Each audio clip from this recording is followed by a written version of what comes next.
So I thought that was a nice way to think about it. I have to confess to you that as a rabbi, this time of year gives me some difficulty, and I'll tell you exactly why. Because the tradition this time of year asks us to engage in a kind of human reflection which we call contemplation. Contemplation means to find some quiet time and a quiet place to think deeply about the inner life, to work on the inner life, to become conscious of what I am as a human being, how I respond to the world, my inner life. And the problem is that not only contemporary society, but contemporary Southern Californian society is, to put it mildly, not a contemplative society. It's not a contemplative culture. For one thing, contemplation requires a great deal of time with nothing to do. We Americans, the entire culture has become ADHD. We can't tolerate a period of time with nothing to do. The first thing people do when they have nothing to do is reach in their pockets and turn on their telephones and see if anybody called me and gave me something to do. If these things all went down at the same time, the whole culture would go into crisis. Everywhere you go, there is something which is gaining your attention and pulling you outward from the inner. And so it's very, very difficult to say to people, take some time and think inner. And then the same problem, of course, is that we came from, in my culture, my people came from Eastern Europe. In Eastern Europe, there is already a crisp snap in the air. Here, it's 106 degrees outside.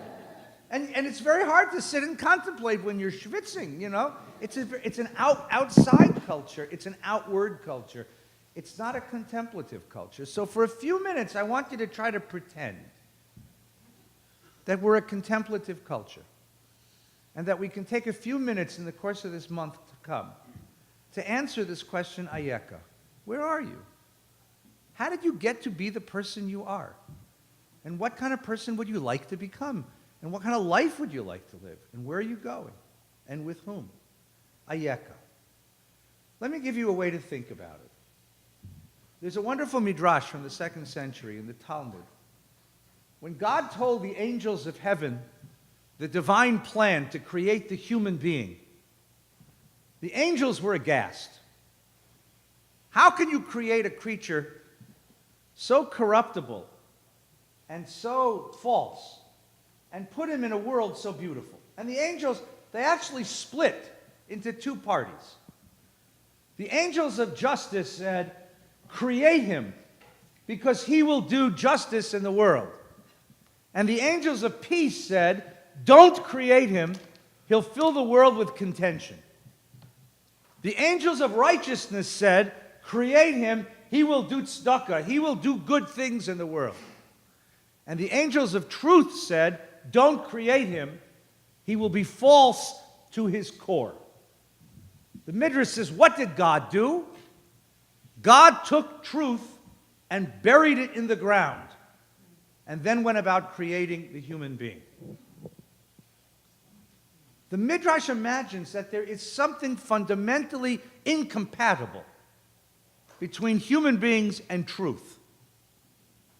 That deep down, to quote the great Jack Nicholson, we can't handle the truth. We can't tell the truth. We can't live with the truth. And all year long, we run and hide from the truth.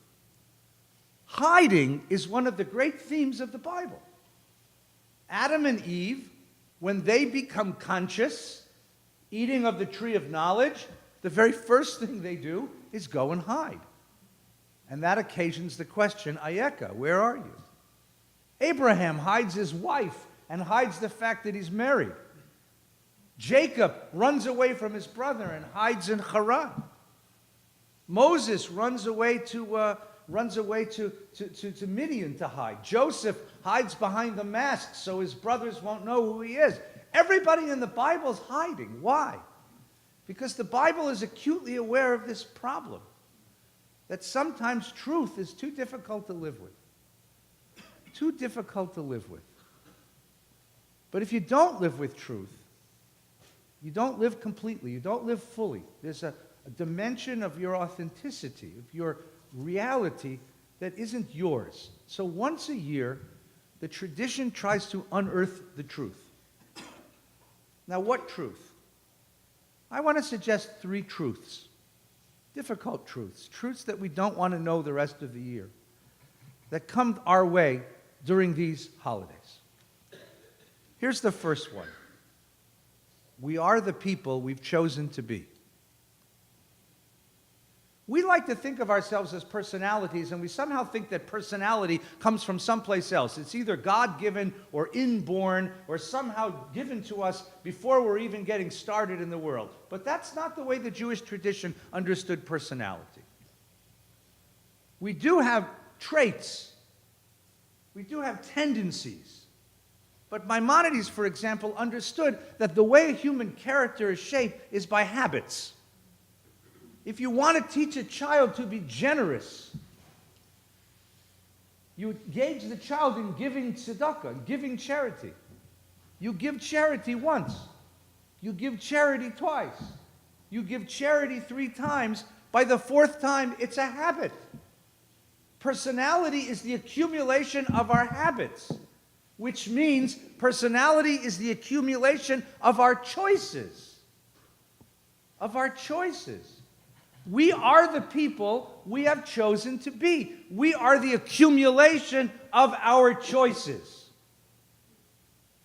Now, this has 2 profound implications. Implication number 1, I am responsible for who and what I am. Now, that's a truth that I don't want to live with. Because who the hell wants to accept responsibility for who and what I am? I would much rather go and pay a therapist who's going to tell me that it's my father's fault. Or actually, it was my mom's fault, right? I would much rather have a psychoanalytic understanding of personality that says this is the product of an unresolved Oedipal complex. And therefore, before the time I was 4 months old, my personality was already largely shaped. And it's all unconscious forces shaping me into the person I am. And therefore, it's not my fault. Woman went to the doctor, and the doctor says, "Madam, you're putting on weight." She says, "Doctor, I have a medical problem." He says, "Really?" She says, "Yes, I retain ice cream." It's not my fault. So the psychoanalyst tells me it's the product of my parents. And the Marxist tells me that I am the product of the socioeconomic infrastructure that was given to me by the class war of my capitalist society. And the racial theorist tells me that it's because I'm a middle-class white guy who lives in Southern California. Everyone has a great excuse. And the Jewish tradition says, all of that may have influenced you, but in the end, you decided to accept those influences and act on them. You are the accumulation of your choices, and therefore you are responsible for who and what you are.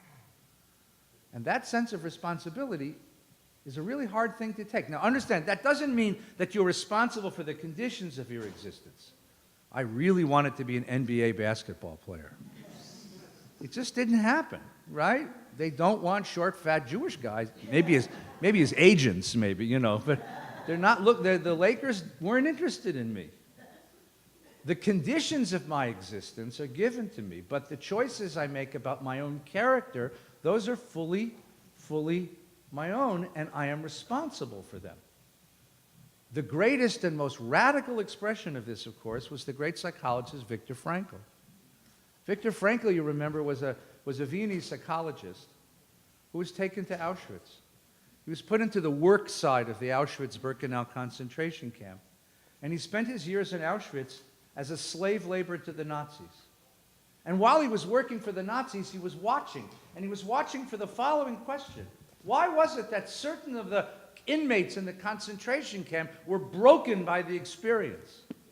And others seemed to do okay. They got through it.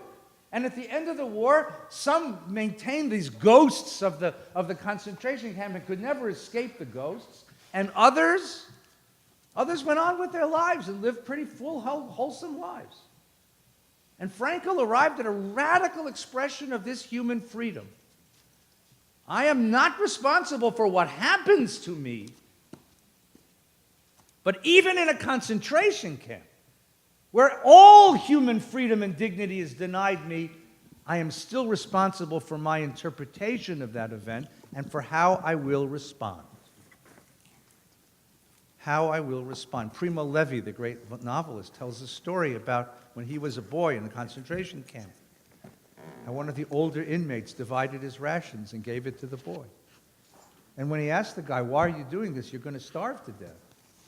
Levi said, the man said to Primo Levi, "It might kill my body, but in this way my spirit remains alive as a human being."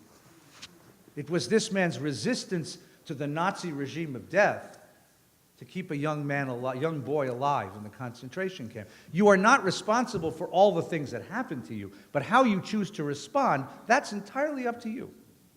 That's the most radical expression of that freedom. Now, that truth is hard to take because that makes us responsible for all the things that we are. But it offers a kind of freedom that's remarkable. If I am responsible for what I am, and I am the accumulation of my choices, then I can always change. Tshuva. The word tshuva is the core word of these holidays. The word tshuva means to turn. To turn, to change, to renew, to come home, to turn and to change, to see what I have become and decide I want to be different. To see how far I've strayed from the self I wanted to be, from the person I wanted to be in the world, from the path of life I wanted to take, and to find my way back to that path, to turn and to change. And according to the tradition, tshuva is always available under all circumstances, and God accepts the tshuva of the sinner, even if it's on his deathbed. Because tshuva is this remarkable gift of human freedom to say, I want to become the person I am meant to become. Tshuva, that remarkable freedom. That's the first truth of these holidays. And here's the second truth of these holidays. You touch an infant's hand, and it closes up real hard. It's a reflex. It's a reflex. The child grasps. The child grasps, and the child keeps grasping, because that's one of the defense mechanisms against a kid, against the world, if you're a tiny, helpless infant. The child soon learns how to cry. Some kids better than others. My kids were really adept at this. They could scream. You could hear them blocks away. And when they scream, Mama comes running. Yes, Bubala, what do you want? Right? I want a bottle. I want to be changed. I want a BMW. And Mama, of course, loves the baby, so the baby gets everything the baby asks for. Freud called this king baby. Some of us outgrow that.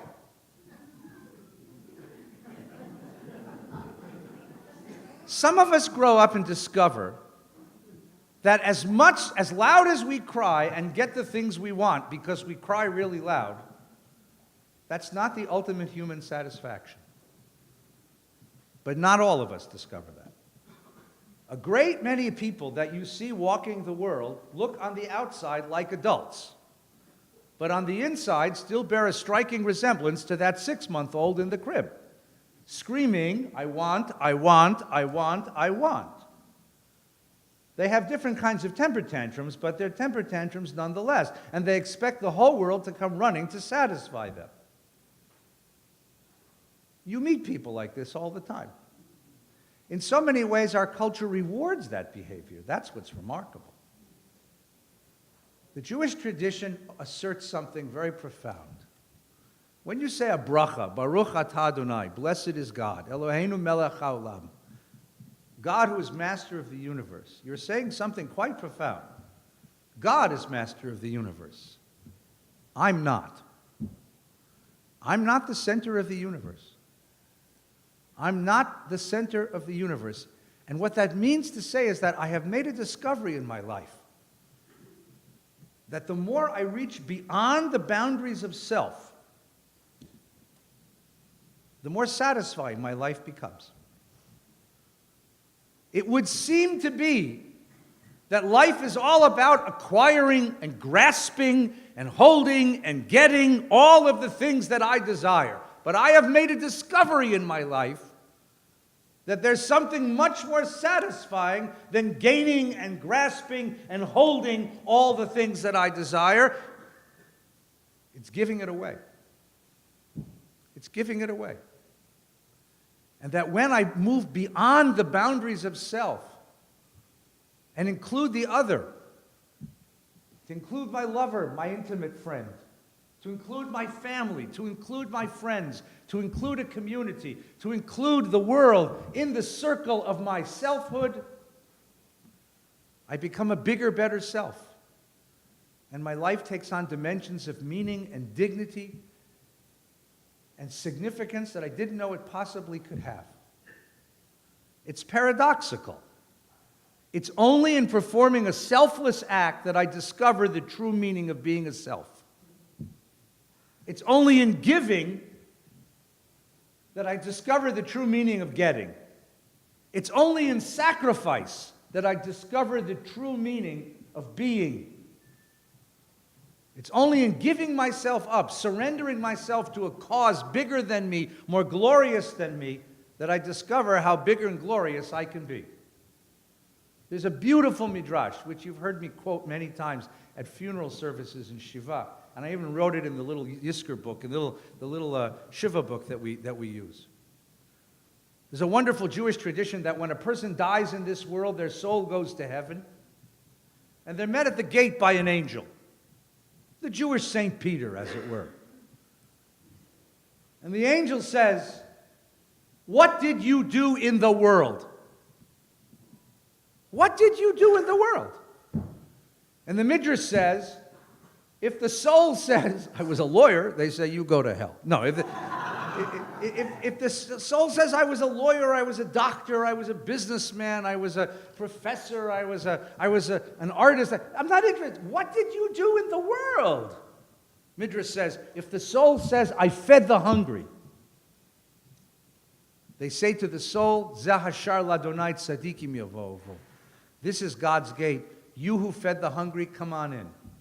If you said, "I clothed the naked, I protected the vulnerable," they say, "Zahashar ladonai tzadikim yavovu." And the same for those who raised orphans, and the same for those who did chesed, who did acts of giving and kindness in the world. Now here's the kunz. Here's the interesting fact about that midrash. The rabbis who wrote that midrash don't know any more about the afterlife than you do. Because that midrash really isn't about the afterlife. That midrash is about a transposition of values that takes place in the course of a life when maturity strikes. And the measure of a human being changes. Unfortunately, it often takes the experience of death, the closeness to the valley of the shadow of death, for people to grow up in this way. Because we have these measures of a human being. How much wealth you have, how much power you wield, what zip code you live in, how much prestige you carry in the world. And it takes a certain kind of shock, a trauma of sorts, to shake that and say, that's not the measure of a human life. At Mount Sinai Memorial Park, there are 25,000 graves. Not one of them says A.B. Harvard. I checked. Not one of them lists a person's net worth. I've never heard, in 35 years of doing funeral services, I've never heard a young person stand up and say, "I'm proud of my father, I'm proud of my grandfather for all the money that he had, or the power that he wielded, or because he was a captain of industry." You know what they talk about? He gave. He shared. He cared. What does it say on the grave markers? Loving friend, member of the community, caring, creative. It's all relational. It's all about getting out of the self toward the other. Displacing the center of the universe, the self out of the center of the universe to become the bigger self. To become the bigger self. That's the truth of that midrash. In the face of trauma, we discover that there's a whole other set of values. There's a whole other set of values that one ought to live by. You get yourself out of the center of the universe. So I give a speech every year at Milken High School. They say, you come up because you're the only rabbi the kids will listen to. So at the end of the year, I come up, I speak to the senior class. And I'll say to the kids, I give the same speech now for 20 years. I say to the kids, I have no doubt that you're going to be a success. Every one of you is going to be a success. I have no doubt. I have every confidence you'll be a success. Of course you're going to be a success. You're great kids. You're smart kids. You come from great families. You've had wonderful schooling. You've had all the advantages that our culture can give a kid. You will be a success. Here's my fear, that the success you've been trained to pursue is too small. It's too ordinary. It's too material. So when you write a resume, you write a resume with all your accolades and all of your awards and all your degrees and all of your triumphs. Turn it over, and on the back, I want you to write a second side of your resume.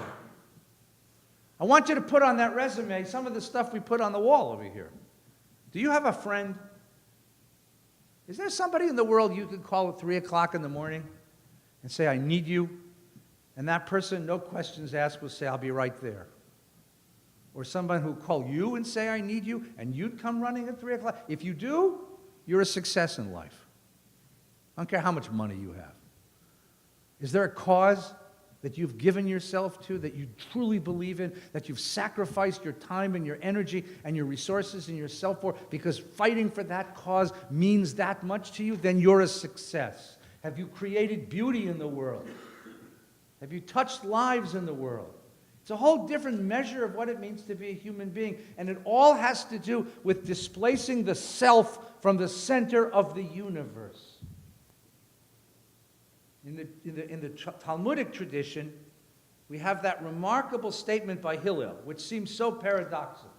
Im ein ani li mili, v'ni rak latzmi mani. If I'm not for myself, who will be for me? But if I'm only for myself, what am I? And it sounds paradoxical, but there's a mediating truth. It's a question of what you mean by self. If self ends at the tip of your nose, then Hillel's statement is a paradox. Because you'll spend your whole life saying, it's all about me. But if self opens up and includes the other, includes the world, then the two truths are exactly the same. If I'm not for myself, and myself is everyone, then who will be with me? That's what it means. Now, where do we learn this truth? This, I would submit to you, is what we Jews mean by the word prayer.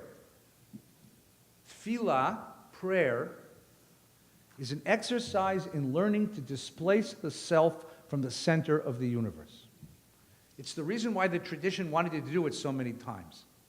Why do you have to repeat the same prayers over and over and over again, Rabbi? It's one of the questions I get asked. And the answer is because myself keeps sneaking back to the center of the universe.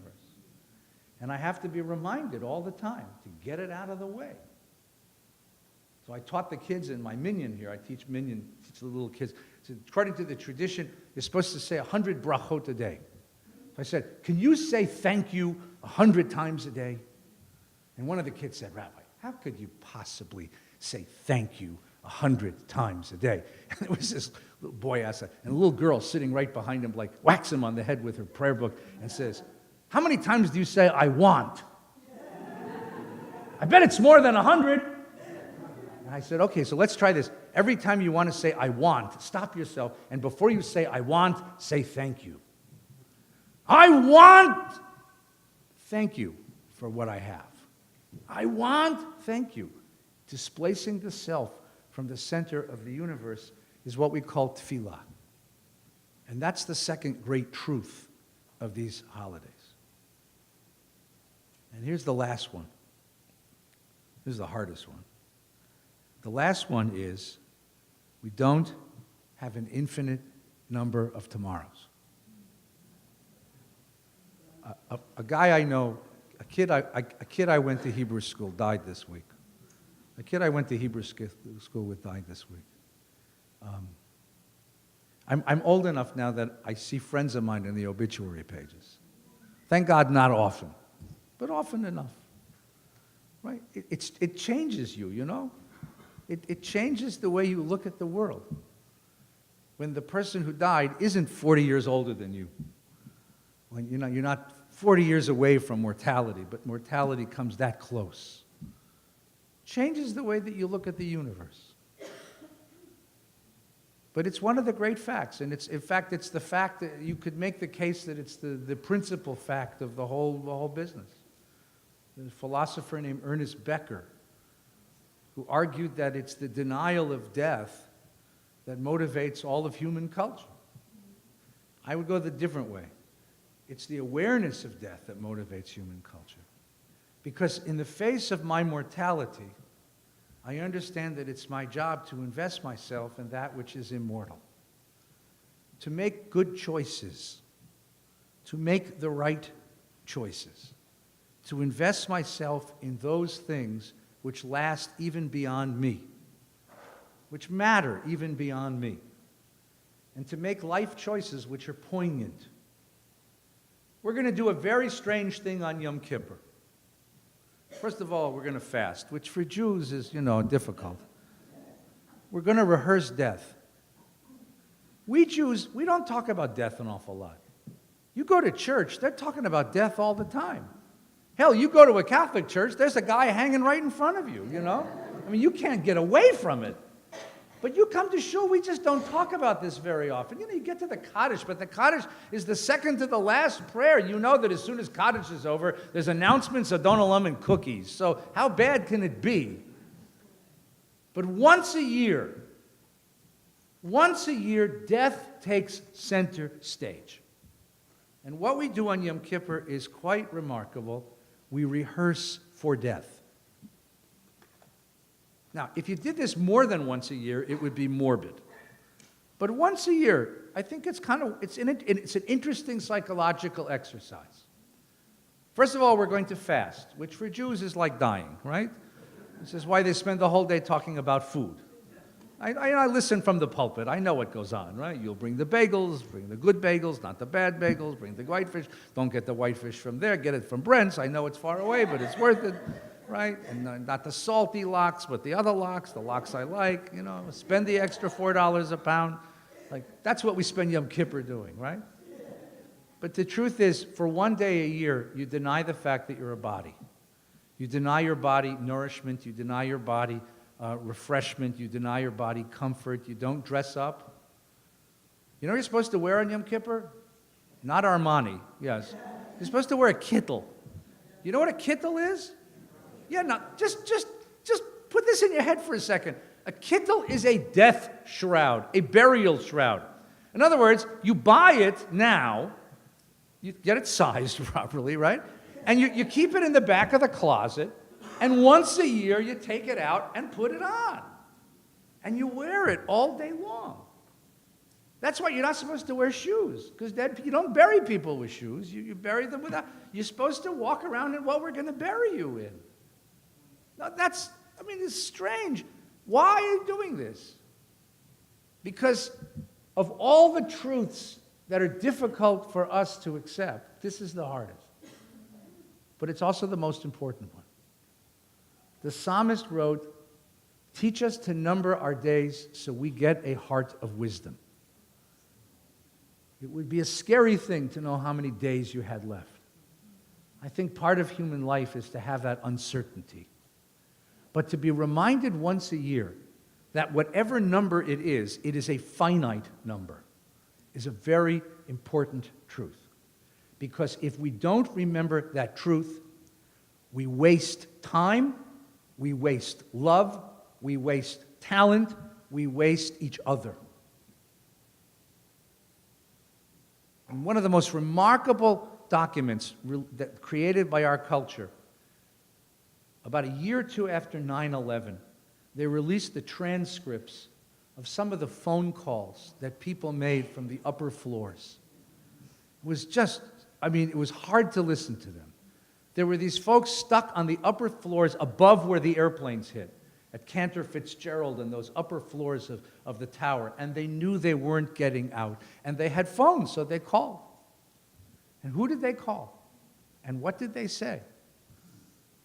And the notion that I mean, it's a morbid thing, I understand that, and it's difficult to hear, but the idea that if I only know that I have a little bit of time left, who is it that I reach out to and say to them, you're very important to me. Thank you. I'm sorry. You shaped me. You made me. You gave me blessings. I want you to know how much I care for you. So once a year, we all pretend for just a minute that we only have a few days left in the world. Because that poignancy forces us to go back to those people and say the things that need to be said. Because without saying them, we just waste each other. We waste the time. Without saying thank you to the people. Let me tell you what a rabbi knows. Right? The saddest funeral outside of children, of course, but the saddest funeral is the funeral for the unlived life. For the person who died without saying, I'm sorry. For the person who died without saying, I love you. For the person who died without saying, I'm proud of you. You know what it's like to stand with people who are 70, 80 years old, burying a parent, and you feel in their grief, what they're grieving was the pat on the head saying, Bubala, I'm proud of you. You're important to me. Well, Papa was never very expressive. I can say that to them. But they just hurt.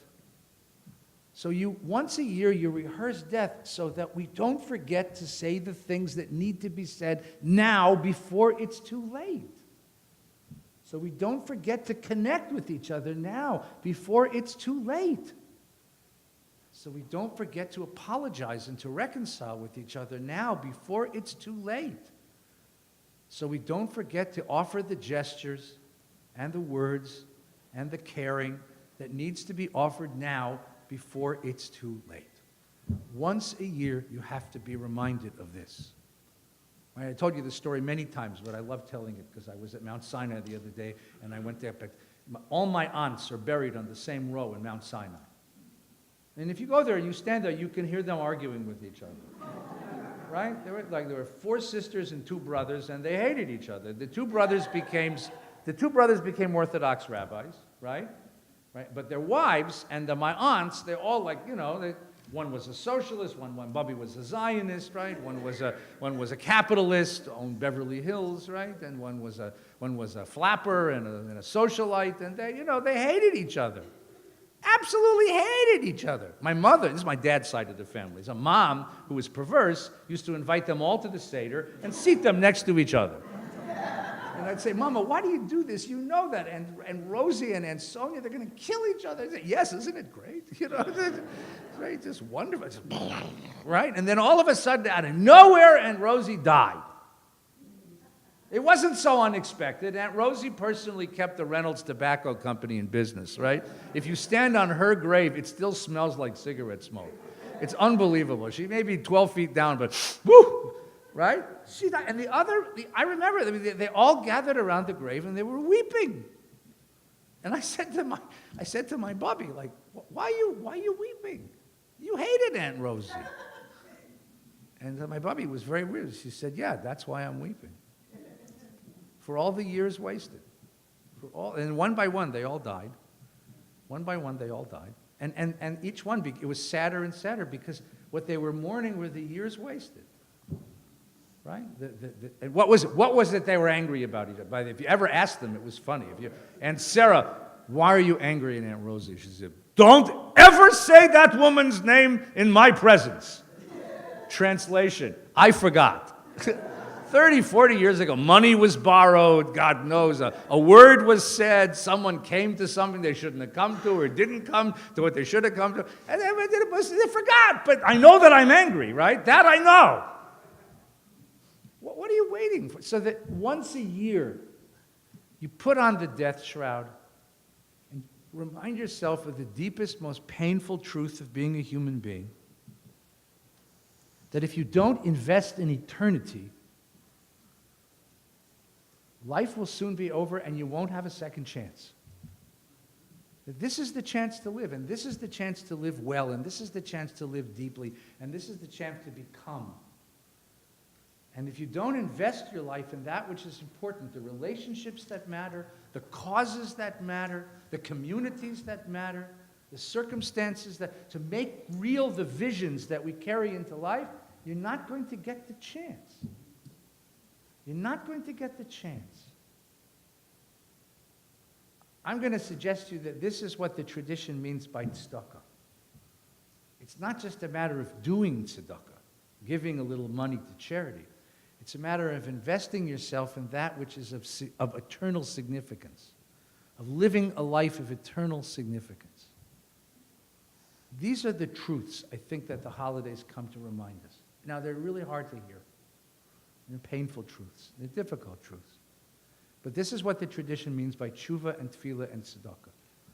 To go back and look squarely at the human condition we live in, and to realize we've been given this remarkable chance. Tshuva means to be the person I'm meant to be. Tefillah means to displace the self from the center of the universe and reach to the other and open the self to that which is bigger than the self. And tzedakah means to invest myself in those things in the world which are bigger than me and significant, because I won't be here forever. And this is my chance. And this is my chance to make the world what it ought to be. And that's what makes the holidays so very, very important. That's what makes the holidays so very poignant. This month of Elul, which is the last Hebrew month before we begin the holidays, this is our chance to prepare. Now, just one word about that, and then we'll conclude, because it's time to get ice cream, which is the fourth truth that I have. But the importance is this. In Jewish life, you don't just do things, you prepare them. And the preparing is more actually as important as the thing itself. Like Pesach comes, you don't just make Pesach, you prepare for Pesach. You're making Pesach is exactly that. It's about cleaning a house and buying groceries, no matter how overpriced they are, and inviting people you can't stand to your table, and then creating a Seder and having a Seder together. You make Shabbos. Prepare for the Sabbath. You prepare for these holidays. So just show up Erev Rosh Hashanah, Erev Yom Kippur, and say, okay, move me. All right, we'll try, but it doesn't work that way. It takes a while. And this month of Elul is given to us to do the inner work and really ask ourselves these tough questions. What am I, and where am I, and how have I come here, and where am I going, and what is it? Who is this self that I'm meant to become? That's what this month is really all about. I wish all of you a happy, healthy New Year. I hope it's a very, very successful Elul. I hope that you show up in shul a month from now ready to really become, to take a step in your life, to refine the inner life, and we become the people that God means us to become. We have a minute or two for a question or two, so if anybody has a question or a counter sermon, I'm delighted to hear it. Please don't ask me political questions. I have no opinions whatsoever. Yes, Douglas. My question has to do with the accessibility of the tefillah. Yeah. The prayers for the high holidays are difficult to understand for somebody like yourself that's trained. How are we lay people supposed to make sense of this stuff? Come to hear the rabbi speak and listen to every word he says and contemplate on his words, and you too will become young and deep.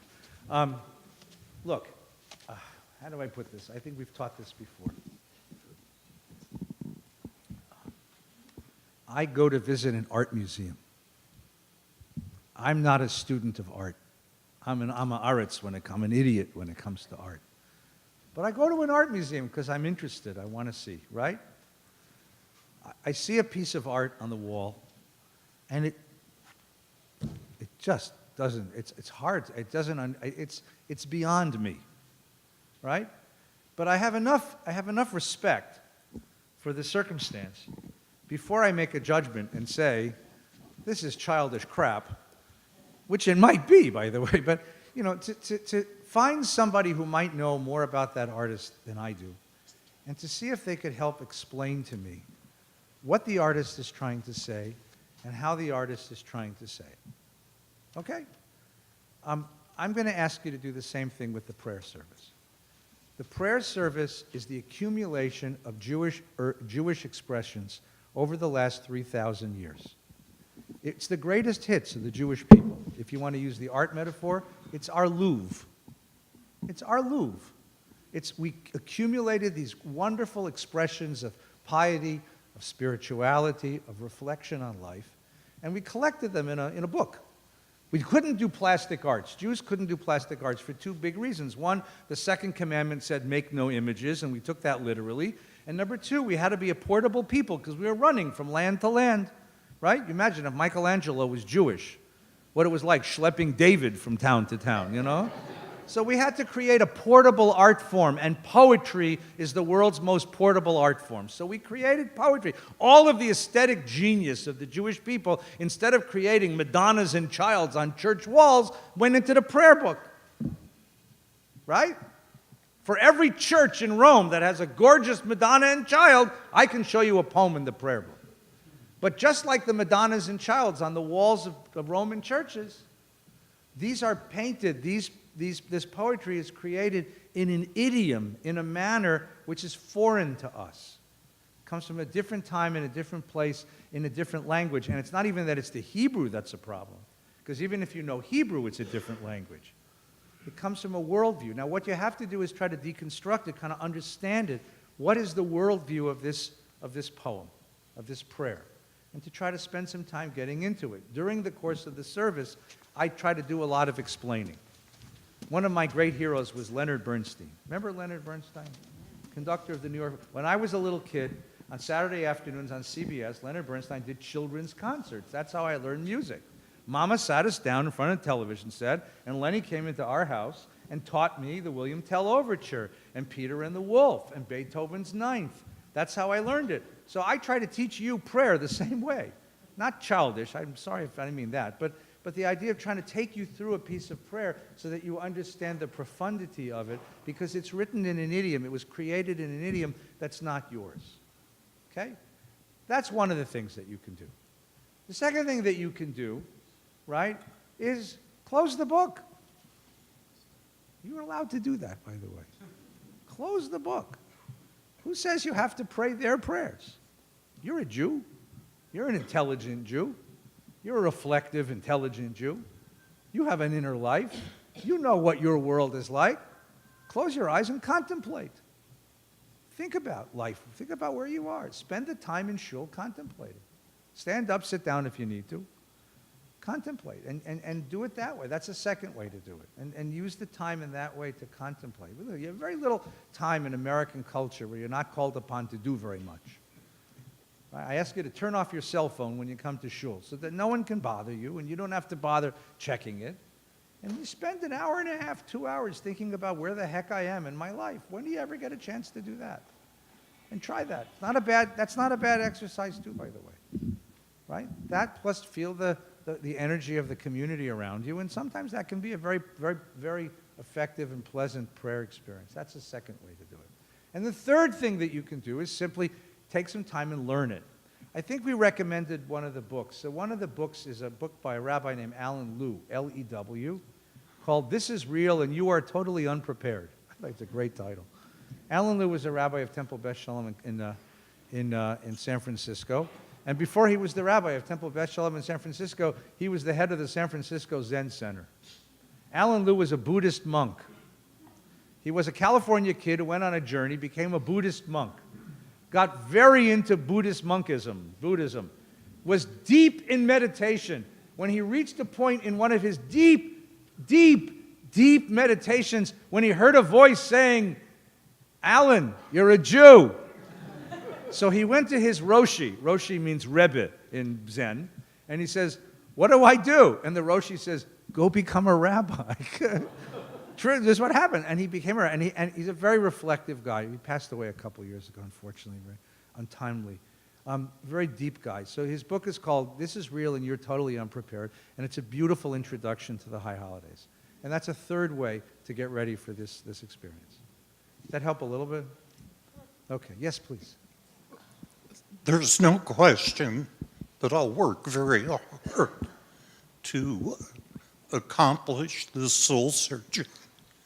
But what happens when the person you're at odds with doesn't, where they still hold animus towards you?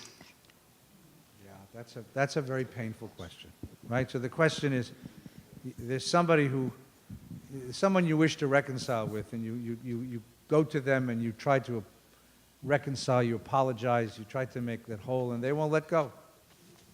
Maimonides talks about this in his great law, and he says you go 3 times.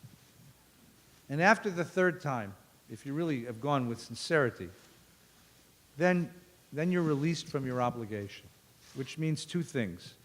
Number 1, it's a futile mission. You're not going to get them to reconcile, so don't keep beating yourself up about it. But the most important thing is you give up the anger.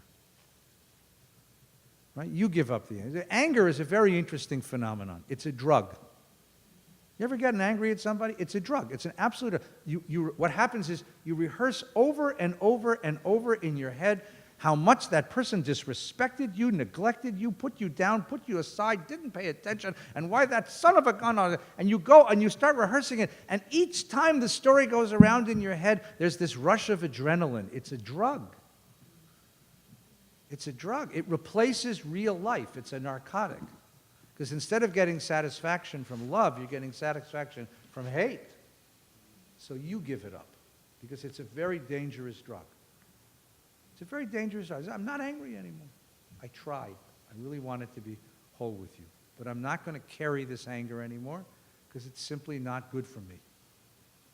Right? And that's the best you can do with the circumstance. That's the best you can do under the circumstances. But you don't have to keep it going. That's the important part. You let it go. I'm not angry anymore. Now, it's not easy to do, because it's a delicious feeling being angry at somebody, because it makes you better than them, because you are better than them, because they're a son of a... So you have to let that go. It's not healthy. It's a drug. It's a narcotic. But once I get rid of it, I become a whole person again. So that's what you try to do. I don't have a simple answer to that, because people are that complicated. Someone else have a question? Hello? Hi. Hey. Is this sermon going to be available online or on CD? Yes. It's wonderful. I don't know. Is it available online? You ask Louise. She's in charge of everything here. Yes, thank you. Thank you. If you're not a so let me can I make a commercial? Is that okay? If you're a member of Ali Beth Shalom, and I see most of you, I'm so glad you're here. Right? It's nice to see you. I hope you had a good summer. If you're a member of another shul, good. Go there, enjoy it, daven well. Come visit us on 2nd day Yontif. We'll let you in, right? If you're not a member of a shul, this is a really wonderful shul, right? It's a warm place. It's warm. You can feel it. It's a warm place. It's a friendly place. It's a learning place. It's a place where we celebrate living in Jewish life, and we'd love to have you as a member.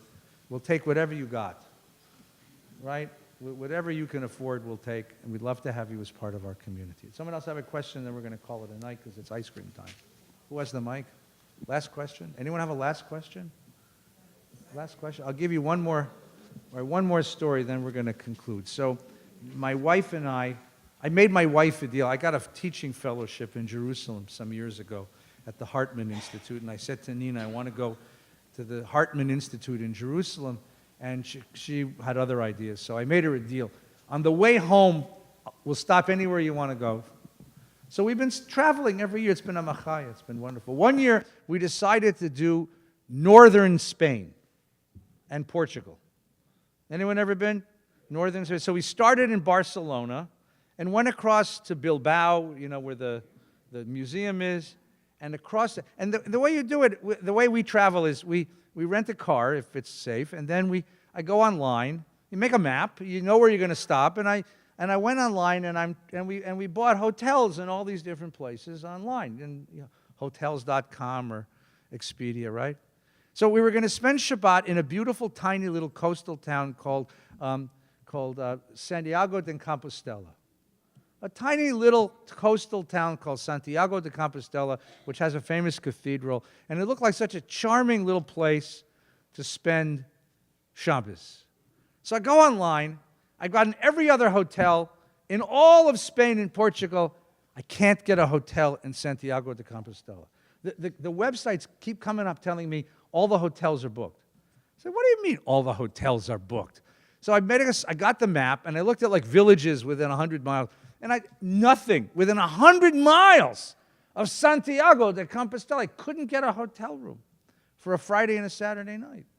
Finally, on one of the sites, a room comes up, ridiculously expensive. I took it. Whatever's going on, we got to figure this out. So we got the hotel. We're taking the trip, and we're driving through some of the smaller towns in the north of Spain. Beautiful, from Bilbao westward, okay. And we see on the side of the road all these people walking, monks, youth groups. So in one of the towns, we stopped to get a soda, and one of these groups was passing through. So I said, por favor, do you speak English? And the guy said, yeah. I said, what's going on? He said, where are you going? I said, we're going to Santiago de Compostela. I said, why are you going to Santiago de Compostela? He says, it's the pilgrimage. I said, what? He says, it's the Dia del Dio, right? Dia del Santo, right? What? He said, you have a guidebook? I said, look in the guidebook, you'll see. Here's the story. You ready? Jesus had a brother. Jesus was Yeshua. He had two brothers. One was Yehuda, one was Yitzchak. Yehuda is buried in Israel. They found his tomb a couple years ago. Yitzchak, Jesus' brother Yitzchak, as soon as the crucifixion took place, knew that life was impossible in Palestine. According to Christian tradition, Saint Yitzchak took off to the west and went as far away from Israel, from Judea, as he could get so the Romans wouldn't find him. The farthest west you can go on the European continent is Santiago de Compostela. He died in that city and was buried there. Yitzchak is Iago, St. James. Iago is James, St. James is Yitzchak. Get it? Saint Iago is Saint Yitzchak. Yitzchak HaKodesh, right? So Yitzchak HaKodesh is buried in the basement of the Cathedral of Santiago de Compostela. Starting in about the 10th century with the First Crusade, Santiago de Compostela, if you couldn't go to Jerusalem for pilgrimage, and you didn't want to go to Rome because you were angry at the Pope, the third most popular place for Catholics in Europe to go on pilgrimage is Santiago de Compostela.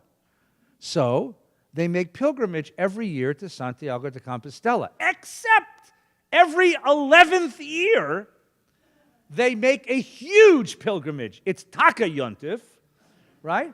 And you want to get there on a certain date in August, which is the birthday, or the yahrzeit, I'm not sure which, the Dia del Dio, the day of the saint, the saint's day for Santiago de Compostela. And my schnooky luck, that was Shabbos. That's why I couldn't get a hotel. So it turns out that every 11 years, 3 million pilgrims walk from Japan and Germany and France and Texas and Canada and Bolivia and Brazil and all over the world. They walk to Santiago de Compostela.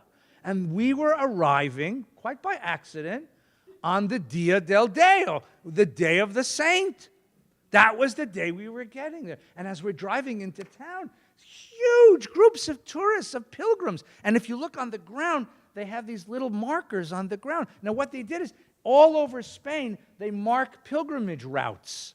As you get closer, there's more of them. And you follow a pilgrimage route because they put hostels, places to sleep, at every day's journey. And the town, every town in Spain will welcome pilgrims, and they put on free meals and entertainment and all kinds of celebrations. And you do this, and you get your card snapped. You get a little card, and you get it clipped. You get it signed by the bishop of that town. And then when you get to Santiago de Compostela, you go to the bishop's office. Are you interested in this? Good. You go to the bishop's office, and you turn in your passport, your pilgrimage passport. They authenticated that you took all the stations of the pilgrimage, and they give you a certificate of completion and a ticket to get into the cathedral for the Yontif service. The only other people that ever get into that cathedral for the Yontif service are traveling rabbis on Shabbos. So 3.5 million pilgrims smush into the great cathedral of Santiago de Compostela, and 2 Jews from Encino, California. They did. They let us in. Now, as we're going in, we met these 2 women, because I want to understand this. So we meet these 2 women, and one of the women speaks beautiful English. She's a business professor in Madrid. And I said to her, have you ever done this before? Is this your custom? And she said, well, I did this once when I was a kid. So I said, well, what made you want to do this again? She said, that's a wonderful question. I'm not very religious, she said. This is really not for me. But my youngest kid went off to college. And my husband and I are, you call them empty nesters, right? I said, yes. She said, well, that's a big change for us. And I thought this was a nice way to welcome the change. So my best friend and I decided to do the pilgrimage. So we started walking from Madrid, which is about 600 miles. I mean, it's a long walk. And she said, we didn't stay in the hostels. We stayed in hotels because we're not young anymore, right? And our husbands are driving up to visit us, to meet us, right? And we did this. And I said, so what did you learn from the experience? She said, it was remarkable because you walk for days and days and days, and you have a chance to think. You have a chance to meditate. And you meet people, and you talk to people from all over the world, and you listen to their stories. And at night, they would gather in these hostels, and they would listen to their stories. And people would talk to each other. And she said, you know, when I first started this, I was very anxious. I've been a mother now, a hands-on mother with children at home for 20-something years. And this will be the first year I don't have children in my house. And I was so frightened, and now I'm not scared anymore. I'm ready for the change. And I understood from what she told me what this whole thing is about, right? Pilgrimage. We were once a pilgrimage people. We did it 3 times a year, Pesach, Shavuos, and Sukkot, right? To take a pilgrimage is to take a journey, a walking journey, that mirrors an inner journey. The inner journey is a journey of the inner life, coming to terms with who I am and what I am, and what my life is about. And the outer journey is an opportunity to contemplate, to meditate, to work on the self, to come close to the truer self, to meet people and talk to them about their experiences, because in hearing the experience of the other, I come to understand what it is to master my challenges and to overcome my obstacles. And then to finally arrive at the destination is really just a symbol of having arrived at a certain point of equanimity. I'm ready now to begin the next chapter of my life. The church says that if you show up with the passport completely filled out and you get into the cathedral with the ticket, all your sins are forgiven. Right? I wanted my wife to hear that part. But the important part is, so think about that. What that really means is I'm ready to put behind me my failures. I'm ready to put behind me my shortcomings. I'm ready to put behind me all that I haven't accomplished, because I'm ready to begin the next chapter of my life. This idea of pilgrimage, I think, is a remarkable idea. And what Elul is a pilgrimage. We are on a 30-day walk. And if we really had the opportunity to, like, mamish walk, we could have 30 days. We could walk from here to Denver, I don't know, someplace interesting, you know. But with 30 days of walking, but 30 days of continuing the journey of the inner self, so that we might arrive at the end of this journey ready to begin the new year with some refreshed and ready and energized and prepared and cleansed and optimistic. That's what a pilgrimage is, and I wish all of you a very, very good trip. Thank you so much.